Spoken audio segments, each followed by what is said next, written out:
Hello everyone, welcome to my channel. আজ আমরা পর্যায় সারণী চ্যাপ্টারে পার্ট 3-তে বিভিন্ন ধর্মাবলী পর্যাবৃত্তি সম্পর্কে আলোচনা করতে চলেছি। এখন আগের ভিডিওতে আমরা দেখেছিলাম যে একটা আধুনিক পর্যায় সারণীতে, যেটাকে বলা হয় মেন্ডেলিফের পর্যায় সারণীর সংস্করণ, সেখানে 9টি শ্রেণী ছিল এবং 7টি পর্যায় ছিল। এবং আমরা দেখেছিলাম যে প্রত্যেকটা শ্রেণী বরাবর যে সমস্ত মৌলগুলি রয়েছে, একটা নির্দিষ্ট শ্রেণী বরাবর যে সমস্ত মৌলগুলি রয়েছে, তাদের ভৌত এবং রাসায়নিক ধর্মের অনেক অনেক মিল রয়েছে। তো ভৌত রাসায়নিক ধর্ম কি, সেটা আমরা একটু ব্রিফলি বোঝার চেষ্টা করব। ভৌত ধর্ম হলো কোনো একটা পদার্থের বাহ্যিক বৈশিষ্ট্য, মানে কী কী হতে পারে, তার গন্ধ কী, তার বর্ণ কী, মানে সেটা কী রঙের, এই ধরনের ইত্যাদি ইত্যাদি বৈশিষ্ট্যগুলো হলো তার ভৌত ধর্ম, যেটা আমরা বাইরে থেকে অবজার্ভ করতে পারবো। কিন্তু রাসায়নিক ধর্ম কি, এটা সম্পূর্ণ তার অভ্যন্তরীণ বৈশিষ্ট্য, যেটা আমরা বাইরে থেকে অবজার্ভ করতে পারবো না। এবং এই কারণেই তাদের রাসায়নিক ধর্মের পার্থক্যের কারণেই তারা বিভিন্ন বিভিন্ন রকম বিক্রিয়া বিভিন্ন বিভিন্ন রকমভাবে করে থাকে।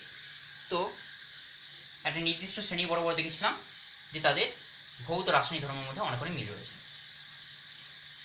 এখন একটা জিনিস তোমাদের নোটিস করা দরকার, যে এখানে আমি কিন্তু 8 নম্বর শ্রেণীটা আর 0 নম্বর শ্রেণীটা কিন্তু এখানে লিখিনি।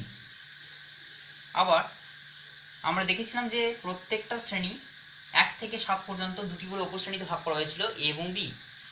এখানে কিন্তু আমি শুধুমাত্র এ উপশ্রেণীগুলোই দিয়েছি, 1-এর এ, 2-এর এ, 3-এর এ, 4-এর এ, 7-এর এ পর্যন্ত। বিটা কিন্তু এখানে আমি লিখিনি।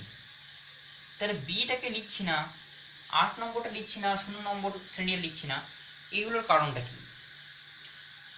যে বি উপশ্রেণীগুলোর মৌলগুলো রয়েছে, তাদেরকে বলা হয় সন্ধিগত মৌল বা ডি ব্লক মৌল। সন্ধিগত মৌল বা ডি ব্লক মৌল। এই সন্ধিগত মৌল বা ডি ব্লক মৌলের এবং 8 নম্বরে যে সমস্ত মৌলগুলি রয়েছে, 8 নম্বরে লিখিনি, 8 নম্বরের তাদের মধ্যে অনেক ভৌত রাসায়নিক ধর্মের মিল থাকে। আর নিষ্ক্রিয় গ্যাস মৌল, যেটা 0 নম্বর শ্রেণীতে থাকে, তাদের ভৌত রাসায়নিক ধর্মগুলো এই 1 থেকে 7 পর্যন্ত যে সমস্ত ভৌত রাসায়নিক ধর্মগুলো পরিবর্তন ঘটবে, সেখানে অনেক অনেক ব্যতিক্রম দেখায়। আমি জিনিসটা ক্লিয়ার করতে পারলাম? আমি বলতে চাইছি যে কোনো একটা ধরে নিচ্ছে প্রপার্টি, কোনো একটা ধর্ম, যেটা দেখব যে 1-এর এ থেকে 7-এর এ পর্যন্ত ধীরে ধীরে বাড়ছে, গ্র্যাজুয়ালি সেটা বাড়ছে। কিন্তু যখন 8-এর এতে 8-এ যাবে, তখন দেখবো হঠাৎ করে কমে গিয়েছে। নিষ্ক্রিয় গ্যাস মৌল হঠাৎ করে দেখবো কমে গিয়েছে। আবার বিতে যে সমস্ত বিগুলো রয়েছে, তাদের ক্ষেত্রে দেখবো অনেক কিন্তু ব্যতিক্রম এরকম রয়েছে, তাই তাদেরকে আমরা এখানে ইনক্লুড করিনি। তো এবার আমরা টপিকে প্রবেশ করছি। প্রথমে কি দেখলাম? প্রথমে হচ্ছে ধর্মগুলির মধ্যে প্রথমে পড়ছে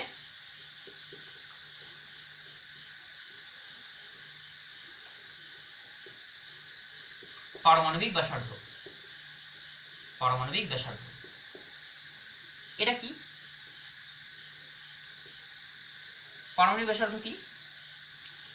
পারমাণবিক ব্যাসার্ধ হলো কোন একটা পরমাণুর নিউক্লিয়াস থেকে সর্ববহিস্থ কক্ষপথে বা সবচেয়ে বাইরের কক্ষপথে ইলেকট্রনের মধ্যে দূরত্ব।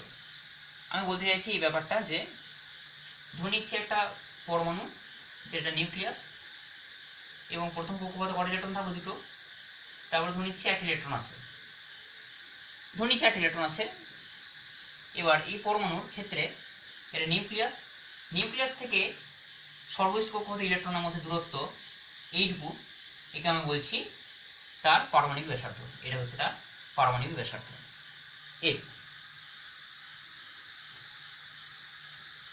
এখন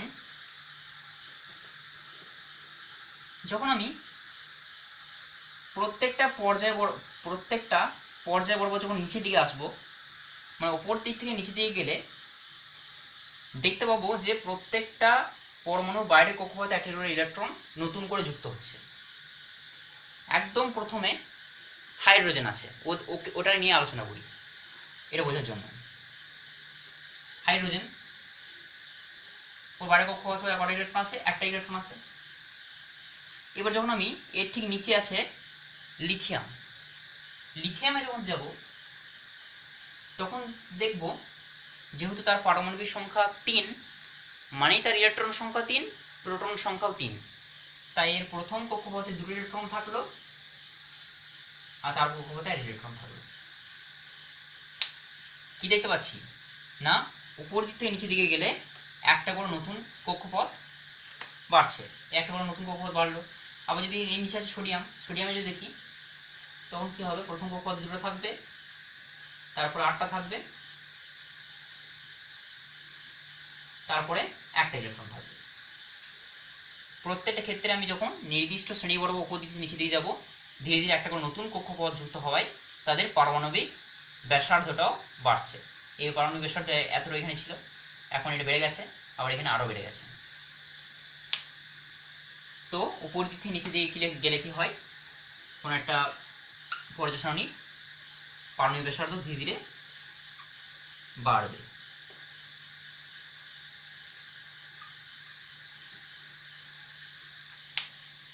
এখানে যেমন প্রত্যেকটা পরমাণু ক্ষেত্রের উপর দিক থেকে নিচে দিকে গেলে একটা নতুন করে কক্ষপথ যুক্ত হচ্ছে, সেরকমভাবেই বাঁ দিক থেকে ডান দিকে গেলে পরমাণুগুলোর মধ্যে বাইরের কক্ষপথে একটা করে ইলেকট্রন, নতুন ইলেকট্রন যুক্ত হবে। আচ্ছা, ওইটা একটু বোঝার চেষ্টা করি। লিথিয়ামের এক্সাম্পলটা দিয়ে বোঝার চেষ্টা করি। লিথিয়াম 2 নম্বর আছে, পারমাণবিক সংখ্যা 3, তো প্রথম কক্ষ 2, বাইরের কক্ষে 1 ইলেকট্রন। তার ঠিক পরেরটার পারমাণবিক সংখ্যা 4, তারপর ঠিক পরেরটার পারমাণবিক সংখ্যা 5, তারপর ঠিক পরেরটার পারমাণবিক সংখ্যা 6। তো আমি কি দেখছি, প্রত্যেকটা ক্ষেত্রে পারমাণবিক সংখ্যা ধীরে ধীরে বাড়ছে। আর যদি আমি বেরিলিয়াম তাকিয়ে, বেরিলিয়াম আছে যার পারমাণবিক সংখ্যা 4, প্রথম কক্ষে 2, তারপর কক্ষে 2, মানে কক্ষপথ সেম, মানে পারমাণবিক ব্যাসার্ধ সেম থাকবে। কক্ষপথ সেম মানে পারমাণবিক ব্যাসার্ধ সেমই থাকবে, কিন্তু কক্ষপথ সংখ্যা সেম, কিন্তু দেখছি ইলেকট্রন সংখ্যা এখানে 2টো চলে এসেছে, এখানে 2টো ইলেকট্রন বাইরের কক্ষপথে, আর এখানে বাইরের কক্ষপথে 1 ইলেকট্রন ছিল। এরকমভাবে যখন hydrogen, helium, lithium, beryllium, boron, boron যখন আঁকবো, বোরনে কি হবে, প্রথম কক্ষপথে 2 ইলেকট্রন থাকবে, তারপর কক্ষপথে 3টে ইলেকট্রন থাকবে। এরকম পারমাণবিক সংখ্যা ধীরে ধীরে বাড়ছে। এক্ষেত্রে প্রথমে 1 ইলেকট্রন ছিল বাইরে, তারপর 2 ইলেকট্রন, তারপর 3টে ইলেকট্রন বাইরে। কিন্তু মজার ব্যাপার, পারমাণবিক সংখ্যা বাড়ছে মানে ইলেকট্রন সংখ্যা বাড়ছে ঠিকই, আবার প্রোটন সংখ্যা বাড়ছে। আর আমরা জানি যে প্লাস মাইনাসকে আকর্ষণ করে, তাই এখানে যে প্রোটন সংখ্যা থাকবে এখানে তার থেকে বেশি থাকবে, এখানে তার থেকে আরও বেশি থাকবে, আর ইলেকট্রন সংখ্যা এখানে যা থাকবে তার থেকে এখানে বেশি থাকবে, তার থেকে এখানে আরও বেশি থাকবে। মানে প্রোটন সংখ্যা বেশি, ইলেকট্রন সংখ্যা এখানে বেশি। মানে যত আমি বাঁ দিক থেকে ডান দিকে যাবো তত প্রোটন সংখ্যা, ইলেকট্রন সংখ্যা পরিমাণ বাড়বে, তাই তাদের মধ্যে আকর্ষণ বল বাড়বে, এবং ধীরে ধীরে আকর্ষণ বলের ফলে তারা সংকোচন ঘটবে, মানে তারা কাছাকাছি চলে আসার চেষ্টা করবে। তাই বাঁ দিক থেকে ডান দিকে গেলে দেখবো পারমাণবিক ব্যাসার্ধ ধীরে ধীরে কমছে। তাহলে বাঁ দিক থেকে ডান দিকে গেলে পারমাণবিক ব্যাসার্ধ কি হবে, ধীরে ধীরে কমবে। ক্লিয়ার? আচ্ছা, এবার নেক্সট যে পয়েন্টটা সেটা হলো খুব ইম্পর্টেন্ট পয়েন্ট, এটা জানার চেষ্টা করুন, জানতে হবে ভালো করে। সেটা হলো তড়িৎ ঋণাত্মকতা।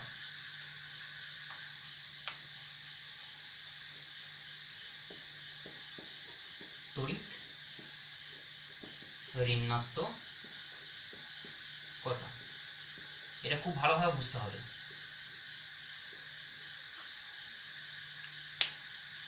কোন একটা পরমাণু বাইরে কক্ষপথে যদি কক্ষপথটা ইলেকট্রন দ্বারা সম্পূর্ণরূপে, মানে ইলেকট্রন দ্বারা যদি পরিপূর্ণ হয়ে যায় বাইরে কক্ষপথটা, তখন সেটা স্থিতিশীল হয় বা স্টেবল হয়, এটা আমরা আগের ভিডিওতে জেনেছিলাম। তো এখন 1, 2, 3, 4 এরকম করে যখন বাঁ দিকে ডান দিকে যাবো, তখন দেখব এই 7 নম্বরে যে শ্রেণী রয়েছে সেখানে বাইরে কক্ষপথে 7 ইলেকট্রন রয়েছে। আর একটা পেয়ে গেলে কি হবে, তারা স্থিতিশীল হয়ে যাবে। তার মানে এদের 7 নম্বরে যে সমস্ত মৌলগুলো রয়েছে তাদের কিন্তু 1 ইলেকট্রন পাওয়ার প্রবণতা অনেক বেশি, তাই তারা অন্য মৌলের সঙ্গে যখন বন্ধন লিপ্ত হবে তখন তারা কিন্তু এই বন্ধন জোটটাকে নিজের দিকে টানার খুব চেষ্টা করবে বা ওই প্রবণতাটা অনেক বেশি হবে। তো 1 নম্বরে তো এই ইলেকট্রন টানার প্রবণতা বেশি নেই, কারণ নেই বলতে গেলে, কারণ এই তো ইলেকট্রন একটা ত্যাগ করে দিলেই স্থিতিশীল হয়ে যাবে। এই একটা ইলেকট্রন ত্যাগ করতে চাইবে, এই দুটো ইলেকট্রন ত্যাগ করতে চাইবে, এই 3টে ইলেকট্রন ত্যাগ করতে চাইবে, বা 3টে ইলেকট্রনের মাধ্যমে সমযোজী বন্ধন করবে। সেটা পরে ভিডিওতে বলবো সমযোজী বন্ধন কি, তড়িৎ বন্ধন কি। তো এখন যেটা জানতে হবে যে বাঁ দিক থেকে ডান দিকে গেলে ইলেকট্রন জোর, মানে বন্ধনে লিপ্ত ইলেকট্রন জোরকে নিজের দিকে টানার প্রবণতা বেশি হচ্ছে, তাই তাদের তড়িৎ ঋণাত্মকতা বেশি হচ্ছে। কোথায় গেলে ম্যাক্সিমাম পাবো আমি? এই 7 নম্বরে গেলে ম্যাক্সিমাম পাবো, মানে বাঁ দিক থেকে ডান দিকে গেলে ধীরে ধীরে তড়িৎ ঋণাত্মকতা বাড়ে।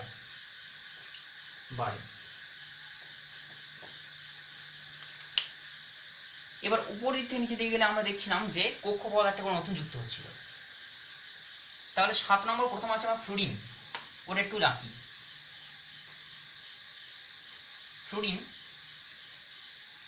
ফ্লুরিনের প্রথম কক্ষপথে 2 ইলেকট্রন থাকবে, আর তারপর কক্ষপথে 7 ইলেকট্রন থাকবে।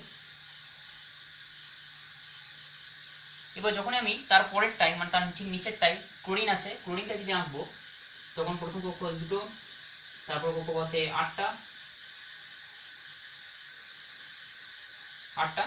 তারপর কক্ষপথে 7টা। মানে যেহেতু উপর দিক থেকে নিচে দিকে গেলে একটা নতুন কক্ষপথ যুক্ত হচ্ছে, তাই তাদের পারমাণবিক ব্যাসার্ধ বাড়ছে। এই কারণে এর যে নিউক্লিয়াসের বাইরের ইলেকট্রনকে আকর্ষণ করার প্রবণতা এখানে যে পরিমাণে আছে, যেহেতু কাছাকাছি আছে, এখানে প্রবণতা অনেক বেশি আছে। কিন্তু যখন এখানে দেখবো, যেহেতু দূরত্ব বেড়ে গেছে, এ কিন্তু প্রবণতাটা অনেক কমে গেছে। মানে বন্ধন জোটটাকে কোনো একটা বন্ধনে লিপ্ত অন্য একটা মৌলের সঙ্গে তাদের বন্ধন জোটটাকে নিজের দিকে আকর্ষণ করার প্রবণতা কমে গেছে। তাই ফ্লুরিন থেকে, এখানে ফ্লুরিন আছে, ফ্লুরিন থেকে ক্লোরিন, ব্রোমিন, আয়োডিন নিয়ে ধীরে ধীরে কি ঘটবে? তড়িৎ ঋণাত্মকতা হ্রাস ঘটবে বা কমবে, তড়িৎ ঋণাত্মকতা কমবে। তাহলে আরেকটু সাম আপ করে নিই জিনিসটা, যে পারমাণবিক ব্যাসার্ধতে উপর দিক থেকে নিচে দিকে গেলে একটা নতুন কক্ষপথ বাইরে যুক্ত হওয়ায় ধীরে ধীরে আকারটা উপর দিক থেকে নিচে দিকে বাড়ছে।